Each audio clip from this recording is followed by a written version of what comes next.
In today's globalized, stressful, rushed, and superficial society, we do not pay attention to the world that surrounds us. While focused on ourselves, we have to come to realize that every action has always been influenced by factors present in our lives since the beginning of our existence. Colors. No matter where we are, whatever we turn to and look at, we are still surrounded by colors. We are made up of colors, yet we do not realize it. Our body is designed to live in this world filled with colors, but unfortunately, the development of culture and industry has led to its progressive flattering of colors. Our cities are grey, and artificially colored objects remain the same over time. This limitation in the color palette remains unchanged, thereby affecting our health. In fact, monochromatism ties the eyes, annoys the mind, and flattens emotions. We live immersed in a vital flow of colors that accompanies our lives, flowing in endless streams of shades, which guide our choices, enter our language, and control our emotions. However, what would happen if the color disappears from the world? How would it look like? If color disappeared from the world, it would appear indistinguishable, as if life had abandoned it for good.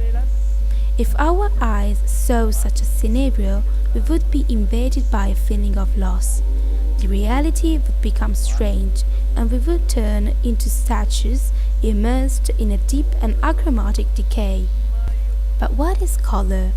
Color is contained in light, or in a portion of the electromagnetic spectrum which the human eye can perceive. Its radiant energy consists of electromagnetic waves that hit the human eye, leading to the sense of vision. The electromagnetic vibrations develop on a continuous spectrum known as spectrum of electromagnetic radiation, which extends over a wide range of wavelengths. The radiation perceived by the human eye are included in a very limited range of that spectrum, between the wavelengths of roughly 380 nanometers close to ultraviolet and of approximately 740 nanometers close to infrared. When the various fluctuations of wavelengths simultaneously hit our eyes, their integrated effects generate the so-called visible light. Without any doubts, our eye allows us to see the whole world. The iris regulates the flow of light, and the crystalline lens works like a magnifying glass, focusing the rays onto the retina.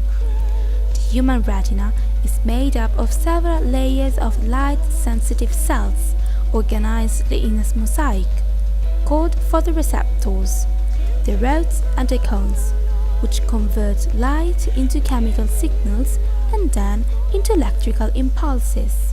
The ability to distinguish colors was the basis of survival for early humans.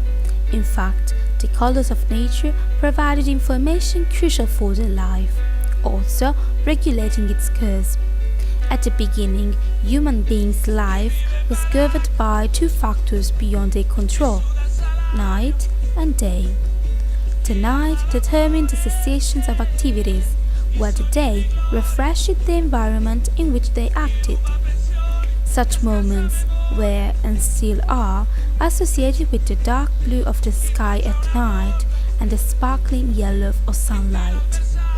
Therefore, dark blue is the color of peace and passivity, and bright yellow is the color of activity. But because both of colors represents two spheres beyond humans being control, they are considered heteronymous colors. The action of attack and conquest is universally represented with red, and the defense with its complementary green.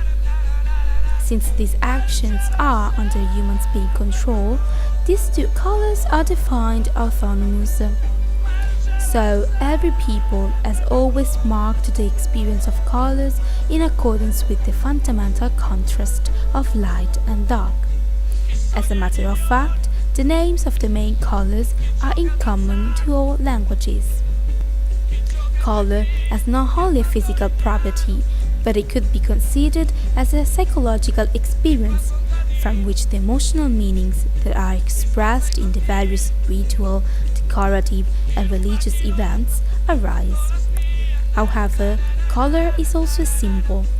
In fact, in this way, it becomes a dynamic element that marks the evolution of both the individual and the collective psyche. The most important characteristic of the color symbol is the rule of the opposition, according to which a single hue may have opposite effects, positive or negative meanings, depending on the scope and the psychological situation in which it exists.